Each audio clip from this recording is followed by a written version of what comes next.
La Iglesia Evangélica Emaús, Fuente de Salvación. El Ministerio Evangelístico La Palabra de la Reconciliación. Y el Instituto Bíblico Seminario Teológico Emaús te invita a escuchar por esta tu emisora la Palabra Diaria con el pastor y maestro Berry Chaviedo. Está atento a lo que Dios va a ministrar a tu vida. Dios le bendiga, reciban un cordial saludo en el nombre de nuestro Señor y Salvador Jesucristo y de su servidor, el pastor Berry Chaviedo, que tiene el privilegio y la bendición de parte de Dios de poder compartir hoy la palabra diaria nuevamente. Quiero leer en el libro de los Hechos de los Apóstoles, capítulo 12, a partir del verso 1. Quiero leer en el nombre que es sobre todo nombre, el nombre de nuestro Señor y Salvador Jesucristo.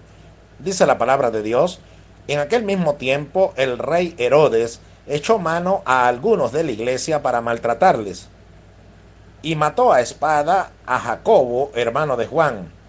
Y viendo que esto había agradado a los judíos, procedió a prender también a Pedro. Eran entonces los días de los panes sin levadura.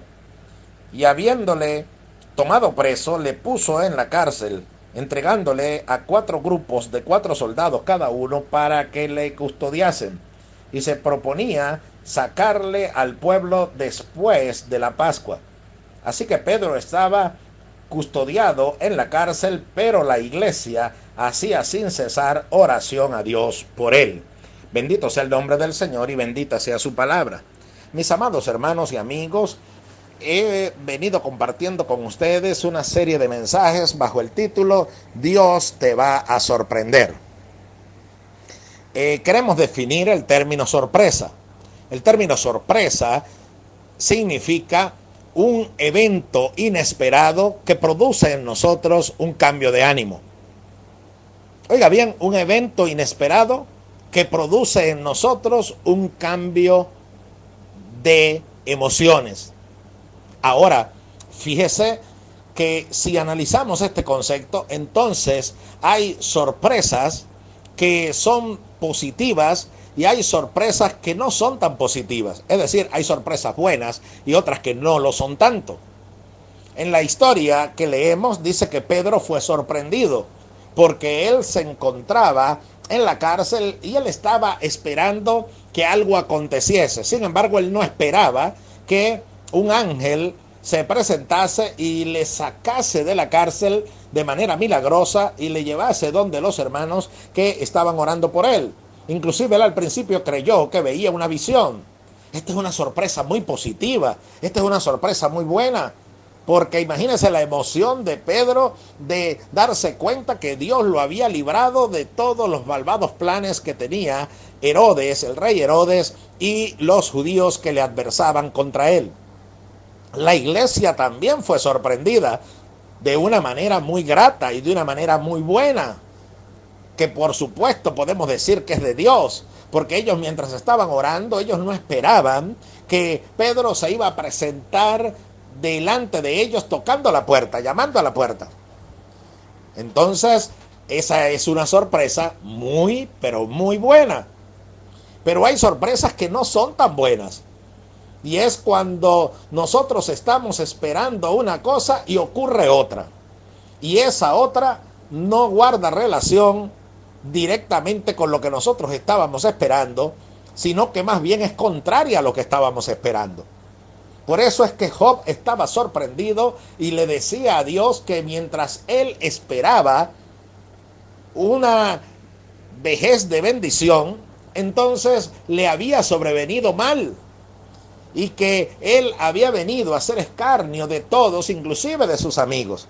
Ahora, sus amigos, ¿qué era lo que pensaban? Sus amigos pensaban que lo que a él le estaba pasando no podía venir de parte de Dios, porque a un hombre justo no le podía acontecer todo lo que a él le había pasado. Le recuerdo que este hombre perdió todo lo que tenía, perdió absolutamente todos sus bienes, perdió su familia porque todos sus hijos murieron el mismo día en un trágico accidente, y sucede que su esposa le escarnecía y le incitaba a que se rebelase contra Dios. Ante este cuadro dice que vinieron a visitarle unos amigos, y esos amigos cuando le vieron que era tanta la situación de desastre que él estaba viviendo, porque luego vino una enfermedad contra él, es decir, que vino calamidad tras calamidad. Y cuando vinieron todas estas cosas contra él, entonces sus amigos le vieron y dice que esparcieron polvo sobre sus cabezas, como era costumbre de aquel tiempo, y se sentaron con él y no hablaron al principio porque vieron que su dolor era muy grande. Entonces Job fue sorprendido de una manera no tan buena para él. Y los amigos de Job fueron sorprendidos de que a Job le pasase eso. Y vino un gran problema. El problema fue que esos amigos sacaron rápidamente la conclusión que todo lo que le estaba pasando a Job era producto de maldad oculta que había en él y pecado que había en él, lo cual le había llevado a experimentar tanta tragedia, porque a una persona recta no es posible que le pasasen todas esas cosas. Entonces ahora, en nuestra serie de mensajes, Dios te va a sorprender, estamos diciendo que hay una parte que nos corresponde a nosotros. Permítame ilustrar. Sucede que alguien quiere sorprendernos. No sé si usted ha pasado por esa experiencia, entonces se ponen de acuerdo y le dicen, bueno, llévalo por allá y que la sorpresa la tengamos acá, en este salón, en este espacio, y tú distráelo por allá. Y luego cuando lo traigas, cuando venga al servicio, entonces le damos la sorpresa que le queremos entregar. Entonces, pero sucede que aquella persona, si no deja que el plan para sorprenderlo, oiga bien, el plan para sorprenderlo sea llevado a cabo, porque él dice, no voy a ir para allá, yo me meto ahorita mismo. Y sucede que cuando entra, la sorpresa todavía no estaba preparada. Entonces simplemente no es sorprendido. Él tiene que hacer algo. Y es dejar que el plan sea realizado. No sé si usted puede entender en el lenguaje espiritual lo que esto quiere decir. Esto quiere decir que Dios quiere sorprendernos. Pero para sorprendernos, usted y yo ya tenemos que dejar de estorbar el plan de Dios para sorprendernos. Porque Él quiere hacer las cosas mucho más abundantemente de lo que nosotros le estamos pidiendo o de lo que entendemos. Así literalmente lo dice la Escritura. Él hace las cosas mucho más abundantemente de lo que pedimos o entendemos. Ahora, yo tengo que hacer mi parte para que ese plan de sorpresa de Dios, mucho más grande de cualquier cosa que yo me pueda imaginar, sea realizado. Espero me pueda entender en el nombre del Señor, ¿sí? Supongamos que usted a su hijo le quiere dar un regalo y entonces le dice a su esposa o esposo, tenlo por allá y vamos a tenerle aquí la sorpresa y cuando él entre la ve. Pero sucede que este niño lo que hace es ponerse a llorar, ponerse a gritar, le da un ataque de malcriadez y usted no le puede dar la sorpresa. Igualmente somos nosotros. ¿Cuántos de nosotros experimentamos y nos dejamos llevar por ataques de malcriadez contra nuestro Padre Celestial por rebelarnos contra un plan que se está desarrollando, y ese plan se está desarrollando es para sorprendernos en bendición? Y nosotros no podemos entenderlo. ¿Usted sabe por qué? Porque todos los que han sido renovados por el Espíritu de Dios, la Biblia dice que deben luchar, debemos esforzarnos porque pase algo. ¿Y qué es lo que debemos esforzarnos porque pase? Es que debemos esforzarnos en renovarnos en el espíritu de nuestra mente. Es decir, que nosotros debemos renovar nuestro pensamiento. Oiga, no es Dios quien dice que lo va a renovar. El mandamiento es renovaos, o sea, nosotros debemos renovarnos, debemos transformarnos en nuestra manera de pensar. Hay que pensar como gente espiritual. La persona que no comprende las verdades espirituales, para él son locura. Entonces, cuando usted le dice que todo lo que está pasando en el mundo, Dios lo está permitiendo, dice, no, es imposible. Un Dios bueno no puede permitir eso. Por eso es que yo no creo. Por eso es que yo tengo muchas interrogantes. Porque, ¿cómo es posible que eso pase? Alguien una vez me dijo, por una serie de acontecimientos que se habían desarrollado en mi vida, habían pasado y me habían sorprendido en mi vida. Entonces alguien me dijo estas palabras, me dijo, menos mal que eres cristiano, porque imagínate si no fueses cristiano, si a los cristianos le pasa eso. Así piensa una persona natural. Y si usted piensa de esa manera, usted no tiene un pensamiento renovado. Cuando dice que nos renovemos en el espíritu de nuestra mente, entonces usted y yo tenemos que cambiar nuestra manera de pensar. Y en nuestra manera de pensar tenemos que saber que Dios está dispuesto a sorprendernos. Que eso por lo que usted está orando y yo estoy orando, dice la Biblia, que desde el momento en el cual dispusimos presentarnos delante de Dios, en esa petición ya Dios la había oído. Entonces, dice la Biblia que cómo no nos concederá con Él todas las cosas si nos ha dado a su propio Hijo. Entonces, comprenda usted y debo comprender yo que el Señor quiere y ya ha oído su oración. Pero no será que Dios no lo ha bendecido en la manera abundante, mucho más abundante de lo que usted espera, porque usted no colabora en lo que Dios está preparando a su alrededor, sino que usted con arranques de carácter, con arranques de malcriadez, de depresión, de descuido espiritual, de levantarse contra Dios, de caer el ánimo, usted está haciendo y yo estoy haciendo que el plan de Dios para sorprenderme se retrase. Entonces esta es una verdad grandiosa espiritual si yo la comprendo. Y sucede que más aún yo debo entender que cuando las cosas aparentemente se han salido en otra línea, en otra dirección de lo que yo esperaba, entonces allí yo debo seguir confiado.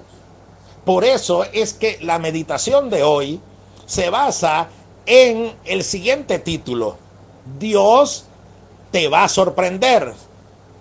Ahora hay un requisito: si te mantienes quieto y en comunión a pesar de que no entiendas. Hay cosas que yo no entiendo, porque hay cosas que no las entendemos ahora, pero las entenderemos después. Pero si algo tengo que hacer es mantenerme quieto. Y si me mantengo quieto, estad quietos y conoced que yo soy Dios.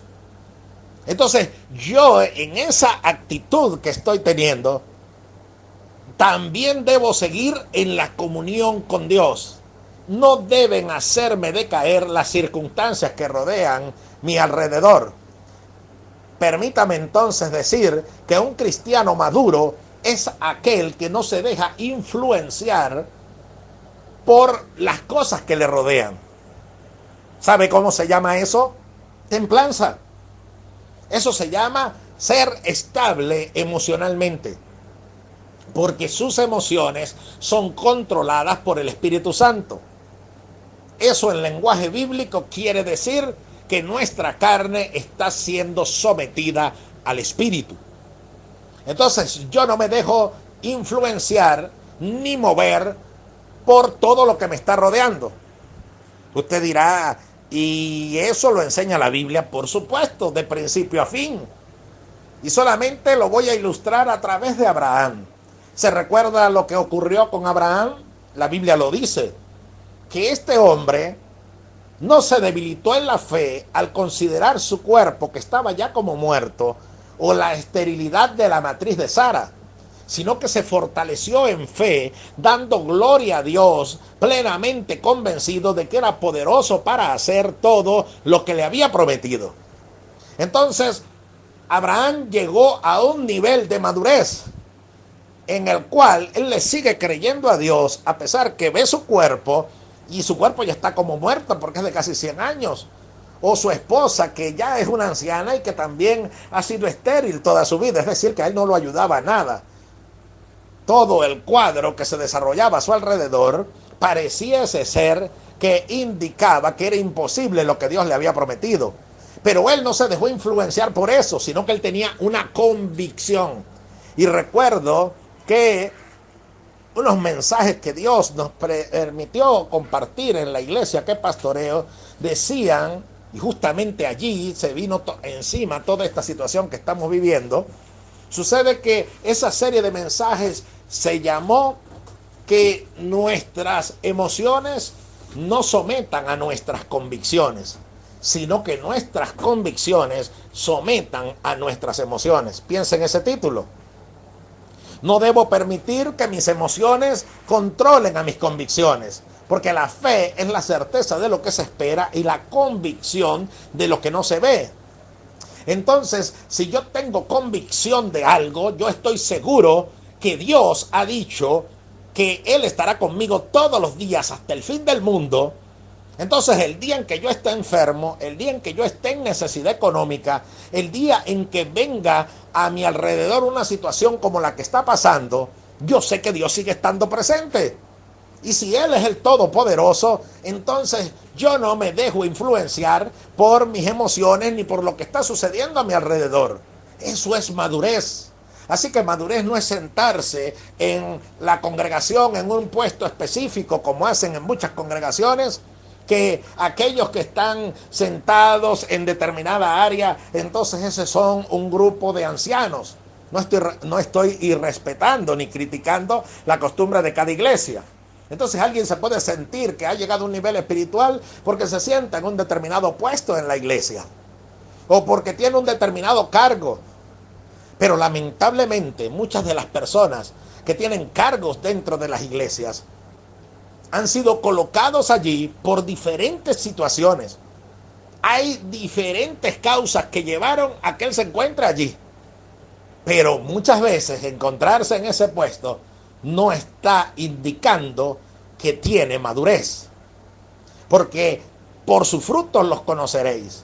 Entonces, cuando viene el momento de la calamidad, cuando viene el momento de la aflicción, usted que era evangelista, usted que era maestro, usted que es anciano, usted que es pastor, usted que es directivo de una iglesia, usted que es cualquiera de los puestos o calificativos que se dan a algún ministerio, usted tiene ahora que demostrar con su conducta lo que usted ha predicado y lo que usted ha dicho. Porque si usted predicaba con mucha emoción en el púlpito y daba testimonio a los creyentes y exhortaba a los creyentes acerca de mantenerse firme en medio de la aflicción, bueno, ahora llegó la hora que lo demuestre en esa aflicción que usted está viviendo y que generalmente es una aflicción que vino sorpresivamente. O sea, usted no lo estaba esperando. Y al no estarlo esperando, entonces esto influye en sus emociones, pero influye negativamente. Entonces va a ocurrir que podemos solamente decir que hemos llegado a un nivel de madurez cuando tenemos esta maravillosa manifestación del carácter de Dios en nosotros que se llama la templanza. Cuando no dejamos que los factores externos cambien nuestra convicción. Por eso dice la Biblia que por fe andamos, no por vista. La vista es un sentido que nos lleva a captar lo que está a nuestro alrededor. Pero eso no me puede llevar a mí en mi caminar cristiano. A mí me mueve es la fe. Por eso dice que yo, si tengo fe, me puedo sostener como viendo al invisible. ¿Cómo usted puede ver algo invisible? ¿Qué es algo invisible? Algo que no se ve. ¿Y cómo puedo ver algo que no veo? Lo puedo ver por medio de la fe, porque no lo veo con los ojos físicos, sino con la visión espiritual. Ese sí es alguien maduro y ese sí es alguien que puede colocarse en un puesto de liderazgo dentro de la iglesia. Así que estos tiempos que nosotros estamos viviendo, mire que son tiempos de bendición, porque nos llevan precisamente a ello, a aprender a andar por fe y seguir creyendo que Dios nos va a sustentar, que Dios nos va a bendecir, que Dios nos va a guardar, que Dios nos va a librar, que Dios siempre va a tener una respuesta a pesar de todo lo que ocurra a nuestro alrededor. Dice la Biblia, dio Él su voz, la tierra se hunde. Es decir, que todo se hunde a mi alrededor, pero yo me mantengo de pie, fortalecido por medio de la fe. Entonces, Si los eventos cambian a mi alrededor, y estoy seguro que usted tenía planes para este año, yo tenía planes, teníamos una visión de qué teníamos orientado para hacer, la iglesia tenía sus propios planes, y de repente, ¿qué vino? Una sorpresa. ¿Y qué es esta sorpresa? Algo no muy grato. ¿Y por qué no es muy grato? Porque yo no estaba esperando que esto pasase. Yo no estaba esperando que esto ocurriese. Y esto que ocurrió aparentemente pareciese ser que lo que trae es mal con él. Por eso es que debo ver con la visión espiritual. Porque si veo con mi visión carnal, como ven las personas naturales que no tienen el conocimiento de Dios, entonces mire que voy a ver calamidad. Fíjese lo que ocurre en uno de los eventos milagrosos que el Señor llegó a presenciar a sus discípulos. El Señor entra en una casa, hay una niña que ha muerto y hay un gran alboroto. Y sucede que el Señor le dice, no, ella no está muerta, ella está dormida. Y la gente empezó a burlarse de él, porque por supuesto que estaba muerta. Y hay algo glorioso allí, y es que dice que el Señor los mandó a salir a todos. Nos echaron a todos y los únicos que se quedaron eran los discípulos que estaban con él y que podían creer que él podía hacer algo. Entonces, en estos momentos ocurre lo mismo. Si usted ve con la visión carnal y empieza a hablar mucho y empieza a criticar mucho, Dios no lo va a sorprender. Pero si usted se mantiene dentro de la esperanza en Dios y ve con los ojos espirituales y dice, todo esto va a ser para bien. Me quedé sin trabajo, va a ser para bien. Me enfermé, va a ser para bien. Me tengo que regresar a mi país de origen, es para bien. Me tengo que ahora centrar en nuevos planes y proyectos totalmente cambiados, va a ser para bien. ¿Qué es lo que estamos hablando? Una iglesia que fue sorprendida. ¿Quién esperaba que iba a morir Jacobo? Si Jacobo era uno de los dos hermanos que fueron llamados por el Señor y estaban muy cerca del Señor. Jacobo y Juan fueron llamados Boanerges, ¿se recuerda? Estos dos hermanos siempre estaban muy cerca del Señor junto con Pedro, era el grupo más cercano. ¿Cómo es posible que la iglesia naciente va a presenciar la muerte de uno de sus principales líderes? Y no murió de cualquier cosa, murió a filo de espada, en manos de un perverso llamado Herodes. Ahora, ¿por qué Dios no envió un rayo desde el cielo fulminante que acabó con Herodes? ¿Por qué Dios no libró a Jacobo? ¿Por qué Dios lo permitió? Si la iglesia empieza a hacerse preguntas, y si usted y yo empezamos a preguntar en nuestra carne, Dios no nos va a sorprender. ¿Por qué no nos va a sorprender? Porque al igual que el niño que ilustré hace un momento, Dios me quiere dar una sorpresa, está preparando todo el ambiente, y si él no analiza la situación, pero un niño no puede ser que no analice mucho las circunstancias, puede decir usted, pero entonces un niño simplemente se deja llevar. Ah, con razón el Señor dijo que seamos niños en la malicia, pero maduros en el modo de pensar, pero que nos tenemos que hacer como niños para heredar el reino de los cielos. ¿Por qué? Porque si yo, como un niño, me dicen, sal de aquí, quédate allá, que acá se está preparando algo y ahora lo vas a ver, entonces usted es obediente y lo hace, es sumiso y se deja llevar porque la otra persona tiene mayor conocimiento que él, y como yo sé que mi Padre Celestial es un Padre sabio, es alguien que tiene un carácter sabio, entonces yo sé que él está preparando todo para sorprenderme en bendición. Esa es la actitud correcta en estos tiempos. ¿Qué hizo la iglesia? No se rebeló contra Dios, no se descarriaron, no se fueron a sus casas, sino que se reunieron en una casa y la iglesia hacía sin cesar oración a Dios por Pedro.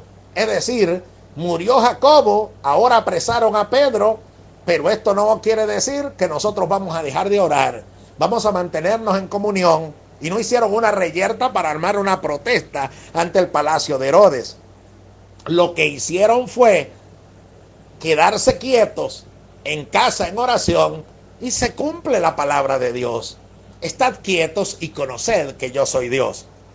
Siempre digo en las prédicas, y lo quiero compartir hoy una vez más, que si usted sigue la fórmula correcta, los resultados serán los correctos. Le pondré un ejemplo. Si usted toma el café, siempre lo digo así, si usted toma café y lo liga con leche, no le va a dar jugo de naranja, ¿verdad que no? ¿Qué le va a dar? Café con leche, porque usó esa fórmula. Si usted toma unas naranjas y las exprime, ¿qué va a tener? Jugo de naranja. No va a tener café con leche. Entonces es tan sencillo como seguir la fórmula. Entonces la fórmula correcta es: quédate quieto, métete en la comunión con Dios, sigue en la presencia de Dios, y Dios hará. Entonces vas a conocer la magnitud del Dios a quien tú le sirves, que sus pensamientos son más altos que los nuestros y sus caminos que nuestros caminos. Seguimos en esta serie. Hasta una próxima emisión de la Palabra Diaria. Que Dios le bendiga. Y si quiere hacer una oración conmigo allí donde usted se encuentra, puede hacerlo. Vamos a orar juntos al Señor, ¿le parece? Repita conmigo esta oración. Diga conmigo: Señor Jesús, te doy gracias porque tú me haces entender lo que yo no puedo entender. Y lo que no me hagas entender, yo sigo creyendo que tú tienes el control. Señor, toma mi vida y permite que pueda vivir en comunión contigo. Y que esa sorpresa de bendición que tú tienes para mi vida, yo no la estorbe, sino que tome la actitud correcta. Te abro mi corazón, llena mi vida con tu presencia y permíteme ver tu bendición abundante en mi vida y en lo que me rodea. Gracias, Señor, soy tuyo. Amén. Que Dios le bendiga. Gracias por compartir una vez más la Palabra Diaria hoy. Le invitamos a visitarnos en nuestro canal en YouTube, donde puede ver esta y oír esta y otras prédicas que están allí para nuestra edificación y bendición. Entra bajo el nombre La Palabra Diaria Berry Chaviedo o Berry Chaviedo. Allí se encuentra esa serie de mensajes que usted puede oír en el nombre del Señor. También puede visitar nuestro canal en Facebook bajo el mismo nombre, Berry Chaviedo. Así que espero que esta palabra no solamente quede en nuestros oídos, sino que pase a lo más profundo de nuestro corazón para edificación y bendición. Les habló el pastor Berry Chaviedo. Hasta una próxima emisión de la Palabra Diaria. Que Dios le bendiga grande y poderosamente en Jesucristo.